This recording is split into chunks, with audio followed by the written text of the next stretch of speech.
Welcome to this very special edition of the KAJ Masterclass Live, the show which ensures that you profit from your time spent here with experts, either through their industry insights, information, or simply learning from them. And today we have Phil Olson. He is an expert instructor, author of the awesome guitar series, and we learn from him how to master chord shapes, scale patterns, and the secrets to sing pattern in songs and much more. Welcome to the show, Phil. Thank you for having me, AJ. Good to meet you. You are welcome. Welcome to the show, Phil. Welcome to India in this online form. And I'm sure not just in India, but a lot of people across the globe will benefit from what we are going to talk right now. We'll talk about how one can master guitar with smart techniques that you are teaching a lot of students. We learn all about these things. But first, let's learn a bit about your journey, your background, so that people know who they are listening to. Sure. I've been playing guitar ever since I was 14. And just to show my age, I just turned 60. It's been a lifelong love, and just from the standpoint of my guitar history, I played in bands when I was in high school, and then when I went into college, I played in a band that toured all over the Midwest and in the United States. And I got a degree, minor in performance for music. And then I went out to LA, got a degree in recording engineering out there, and I was out there for a year. And at that time, I'd been playing for 10 years. But and wherever I played, I really did. I had people come up to me and say that's some of the best playing I've heard around here. And it was great to receive those compliments, but I felt like I never really knew the instrument. I mean, I knew things, but it was always a bit here and a bit there. And I went out to LA.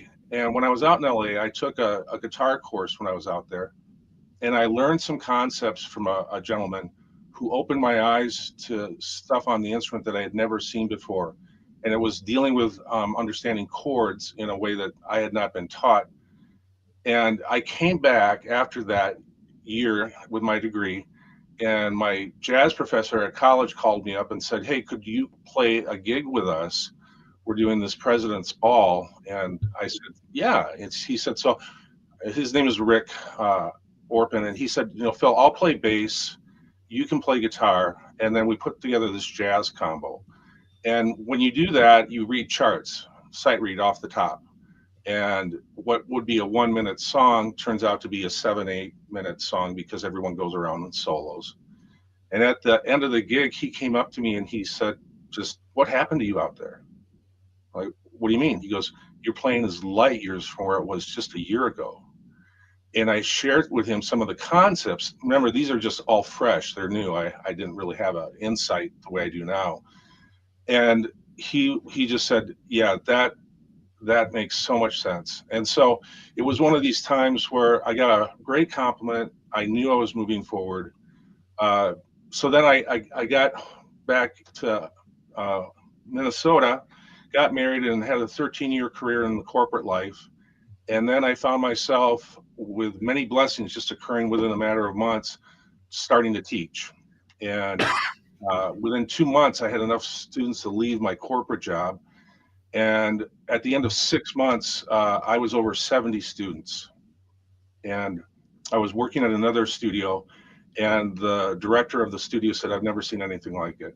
And so I really believe it was a blessing for me. I believe this is what I was meant to do. And almost, it's almost a quarter of a century that I've been doing it now.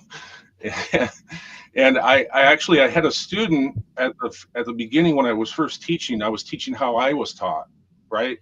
That was my go-to. And at the third lesson, he said to me, "Can we do something else? This is boring." And I didn't correct him. I looked at him, and all those memories came back of when I took lessons that I was frustrated with prior to going out to LA. And I said, "You know what? You're right. This is boring. Let me show you something new." And so from that point on, I started developing my methodology. And it took, I would say, a good 5 years to really get it honed in and nailed down. And then in the process, I was in the process of writing books. And eventually I came out with now a 4-book series. It's been out there for almost about 3 years, a little less than that. And I've been doing what I love. Absolutely, absolutely. Doing what you love, and a lot of people would want. So, I want to understand. See, I don't know anything about guitar. I don't know how to play it. I've heard people playing it, listen to some of the people, and so that's all I know. But I know that it's a very great instrument. All the great people, a lot of things they know. So I want to understand. A lot of people want to play. They play less, in their own manner. But when they come to learn to someone, they have something, either they want to just learn or they want to learn something special. How do you, what is it that differentiates you from other, teachers in this particular line? Well, all teachings and everything in life is kind of a modification on what you've learned from in the past, right? It's a development, it's a new way of looking at things. And with all the students that I've taught all over these years, some people do come in and they just want to learn some basic chords and do campfire songs, and there's nothing wrong with that. I do teach that, but I would say a lot of people, because now my reputation, people come and I teach a way of looking at the instrument, how to learn the guitar from the standpoint of actually learning the music theory on the instrument. In college, when and in traditional schools, whenever you learn music theory, one of the courses that you're supposed to go through is learn it on the piano. Now, just from my past, I both of my sisters took piano lessons, and I had to sit in this parlor for an hour with my mom while they took lessons. And when I got old enough, my mom said, you want to take piano? I said, no, I want to play guitar. Well, we don't have a guitar. Well, I don't want to play piano, mom. And eventually, my older sister was dating another man who became her husband, but he was a guitar player. So he sat me down with a guitar and gave me some basic lessons and was a guide. And he's been one of my best friends my whole life. His name's Dan Olson. And it was just one of these things where I'm going on rabbit trails here, but it was just, as far as a student coming into what I teach, music theory, if you're going to learn it, you need to learn it on your instrument, not on an instrument you don't play. I have a lot of guitar players that know theory. Yeah, well, whenever I need to figure something out, I go to the piano. Well, why would you do that? Why wouldn't you want to perfect that on your own instrument? So what I've done with my system is I take chord shapes, major, minor, basic chord shapes to start with, and then I wrap scale patterns around that to have a vision of it, how it's organic. The traditional way that people learn this stuff on the guitar is they learn a chord and they learn where the root of the chord is. That's the foundation of the chord. Like if I say a C chord, the foundation is a C, right? And that's all they learn. They learn that primarily on strings 6 and 5, where the roots are. If they get any good, they go up the neck and play more chords. But then they learn their scales, and their scales are completely separated from the chords. So you don't have this organic insight into the instrument, and it's always separated. So it always becomes this mystery. And what has happened with my methodology, and I've had people that have come through here uh, that have attested to this, but what happens is you see the instrument as an organic whole. So you can see melodies wrapped around the chords. You can see the chords and extensions notes from the chords on how to create more melodic tones, create more chords, develop from that theory. That's not tradition. Tradition is chords and scales. We got a family friend. He's a director of a large orchestra in England. He's now retired. His name's Clark Rundell. And I bumped into him a couple of years ago, and I told him what I'd been doing. And he just said to me, "Yeah, you learn your chords and your scales separately." I said, "Not with what I've done." And he's like, "Really?" I said, "Yeah." He goes, "I'm interested in looking at that." So it is a twist, but what it does is it teaches you how to understand the instrument as a whole. And in the long run, you can continually learn from that on your own because you've been taught how to have that insight. Does that make sense? Yes, indeed, indeed. For a layman, it makes sense, I'm sure. For those people who know much more about guitar, obviously that will be. But let's try and understand, get something much more with this particular question. Maybe it will come out, much more will come out. You talk about, we are changing the way people play. What do you mean by that? Yeah, that's my tagline. Well, let me give you an insight to that. So, an example. This is now a number of years ago, but I had a fellow call me up, and he had seen something that I had posted at a local music school, like a music store, about lessons, and they were allowing me to advertise there. And he read it, and he called me up, and he said, I'd like to take lessons from you. And I said, okay. And he said, I just have to, full disclosure, I'm 55. I've been playing guitar ever since I was 5.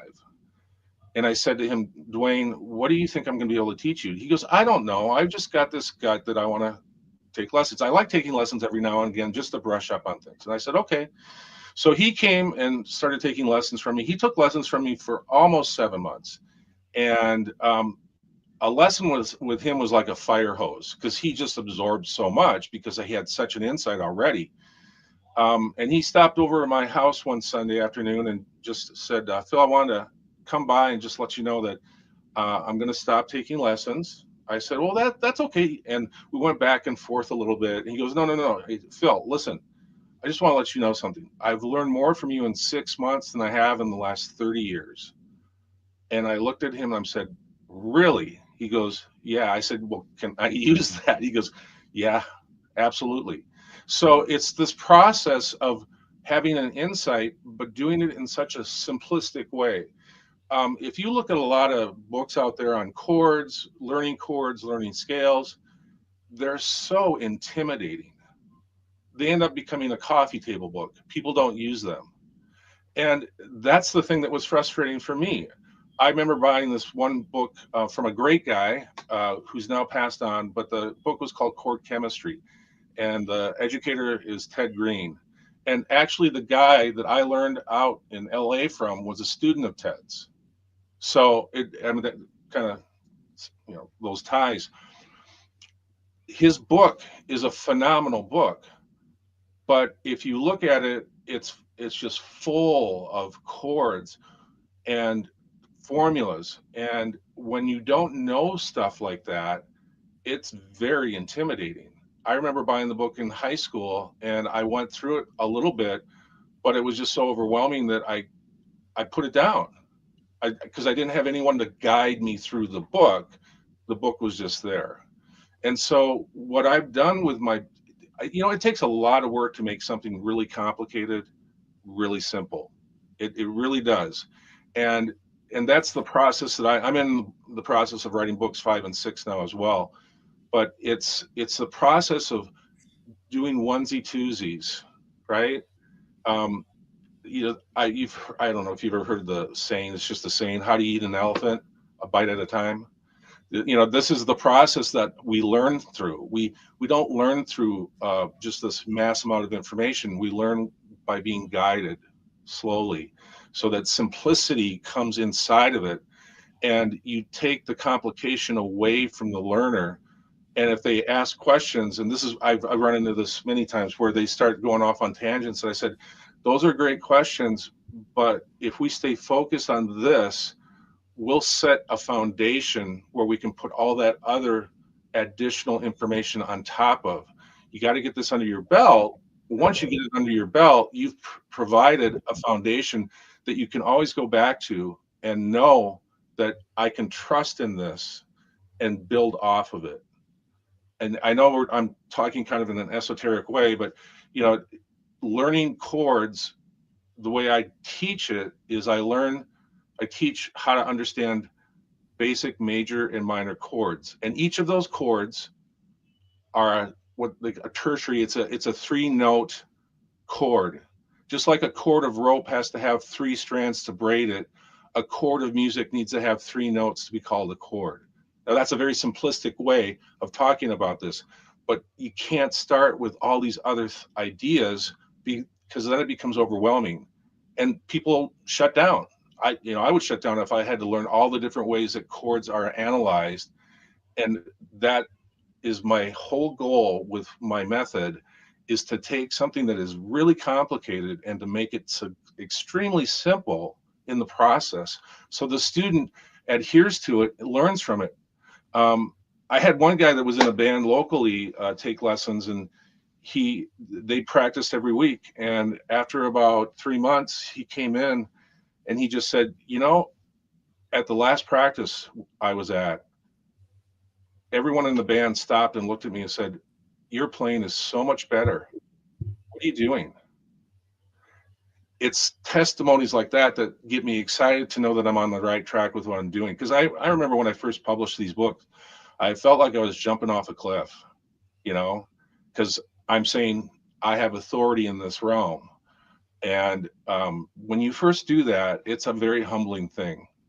So, um, Absolutely, absolutely. We'll come to the book after this. First, to understand, uh, Phil, is this, one thing. You talk about techniques, smart techniques. So, smart techniques does what? It helps make better music or better the relationship between the player and the guitar. okay, so there's a couple things going on with that, right? Um, and I'm going to put this out too, as far as the smart techniques and what I developed in my methodology. And I counsel all my students, this is 20% of your practice. 80% of your practice has to be in music, has to be learning songs, has to be learning, if you want to, improvise, learning how to improvise, and letting your ear as a muscle develop and be your guide.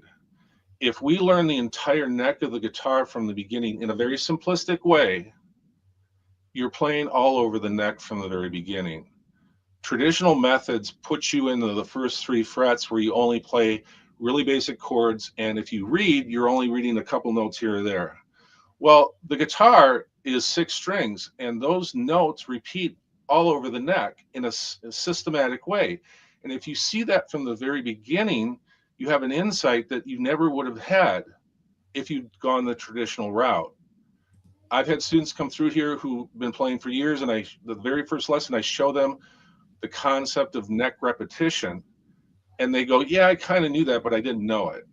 You know, I know about it, but I don't know it." Well, if you know about something but you can't execute it, it's as the same as not knowing it, right? We all go through. I don't know if you've ever heard of this, but there's four levels of learning.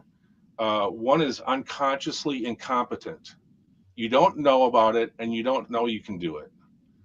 Then there's consciously incompetent. You you're aware of something, and you know you can't execute it. Then you become consciously competent in a way that you understand what you're doing. You feel like you have authority. You feel like I can do this. But the end goal is to become unconsciously competent to the point where what you learn flows through you on your instrument. And this is for any occupation, right? People that are masters of what they do, they don't really think about what they're doing when they're doing it because it flows through them. There's so much process that's gone through, and there's also just this innate uh, savant people that just have that gift from the beginning, um, but they themselves as well have that drive to understand what it is that they're doing so that they can further excel in what they do. There are some guitar players out there that are just absolutely phenomenal guitar players, and they really don't know music at all. They can't read music. A great example, and he's an icon, is Jimi Hendrix. He's a phenomenal guitar player, uh, but when he came on the scene, he was playing in a way that other guitar players had not. And what he was doing is he was playing chord shapes, and I knew he knew theory. You could tell he knew theory, but he didn't have a way to necessarily explain it because I would call him a savant. But what he would do is he would play a chord way up the neck, and then he would be in an area where he could do a solo really quick because they were compacted together, right? That was a new way of playing when he came on the scene. Clapton didn't play that way. Other guitar players, they were more linear in them. Here's my scale, here's my chord. And so to, what's neat about this is as I had been developing this, I went to a concert of Eric Johnson, and he's a phenomenal guitar player. Callisto Dover is a big hit for him. But I was watching him play through my binoculars, And I saw what he was doing. Now, I'm no Eric Johnson, but it was like I was watching the magician and I knew all his tricks. And at the end of the show, I was a babbling guitar geek to my wife about what I had seen and what had happened during that experience, because I had seen I'm on the right track. And that was, oh my gosh, got to be 15 years ago that I saw that concert, you know. So it's been a process to develop this. But the smart technique idea is that you take your approach and you become much more aware and intelligent by simplifying things. If we start simple, complexity will naturally build on top of it. And that idea of neck repetition, that's like the first lesson that I teach. And I'll be honest with you, I never had a teacher show it to me ever. In all my years of classical and jazz training in college, even out in LA, it was a concept that was never exposed to me. It's something that I saw, and once I saw it, I saw the value of what that can do for a person learning the instrument. I know it's master the obvious, like I'll see it when I'm looking at you, but wherever you go, there you are. If you can play all over the neck from the beginning, you become comfortable with that idea rather than being stuck in one spot. Most guitar players, when they start out, just play in what I call first position. That's the first three frets of the guitar, and they really don't go beyond that for quite a while. So this mental wall gets built to try to move up the neck, and we don't want that. We want that to be broken down immediately. And that's a concept that when I've shown it to people that have played for a while, they're like, "This is great. I wish I would have known this when I first started playing." And that's the same thing for me. I teach from the idea that I wish I would have known this from the start. My pathway in learning was I would learn something and go, "Oh, that's great. I just found something." And then I'd play for about 6 months or shorter, and I'd learn something else.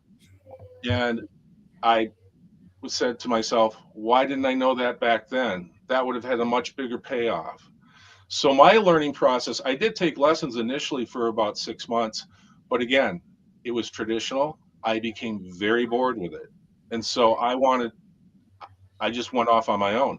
And luckily I had a brother-in-law who was a guitar player that kept feeding me things and promoting certain ways to approach the instrument, and giving me classical books and jazz books. And so I had a partner that was encouraging me at the same time. But that's the frustration I think with a lot of guitar players is they learn something and then they don't learn anything for a while, and then they learn something else and they realize I really don't know this instrument because it's piecemeal. It's not a system. Without a system, it becomes this years in the process of learning an instrument. And I'm trying to cut that time frame down so guitar players can condense that, build a knowledge base as their skill base builds as well. And then they'll be playing songs. And in the middle of playing a song, they'll play chords and lead lines. And I can show them where that comes from inside the system. And that's something that tradition doesn't show. There's something called the pentatonic scale. It's a 5 note scale. It's used in a lot of blues and rock all over the place, every kind of style of music. It's got 5 different scale patterns on the neck. Well, when I was in high school, I learned one of them, and I never learned the other 4. And I remember I had a guy here that he was in a big band locally back in the 90s, and I got to this point in showing this to him, and he said the same thing to me. He goes, "Yeah, pattern 1." I said, "Yeah, pattern 1." He goes, "Yeah." He said, "I remember when I found out the other 4." I said, "Yeah." He goes, "This moron light flashed in my head for about a week. I couldn't believe I didn't know him." And I said to him, "I can relate. I can relate. That happened to me too." It was because if somebody doesn't guide you, if you don't have somebody that goes, "Take this approach, everything can open up if you do this," um, then you just piecemeal it. So hope that made sense. Absolutely, absolutely, Phil. So, very quickly, let's talk about your book, The Awesome Guitar Series. So, tell us a bit about this. Who is this guitar series for? It's really for people who want to understand the instrument as a whole. You know, I'm not going to say it's campfire music instruction booklets. It's not. It's for people who want to have a desire to have an insight into the instrument. And you know what's been interesting for me uh, as I've been teaching this, because I do have people that come through, and I just want to learn a couple songs. I said, okay, would you like to look at my book series as well? Oh yeah, I'll look at that. So we start going into it, and they kind of shift gears and go, I had no idea there's a whole world that I can access with this. I said, yeah, that's why I like to teach it. But if somebody comes in and they've been playing for a little while, they've got some skill under their belt, and I start going through the series with them, the comments have been very consistent. This has just helped me so much understand the instrument, improve my playing, understand music theory. You know, back to Hendrix, he became good friends with Miles Davis, and Miles just loved Jimmy's playing. And Jimmy knew music theory. You could tell he knew it.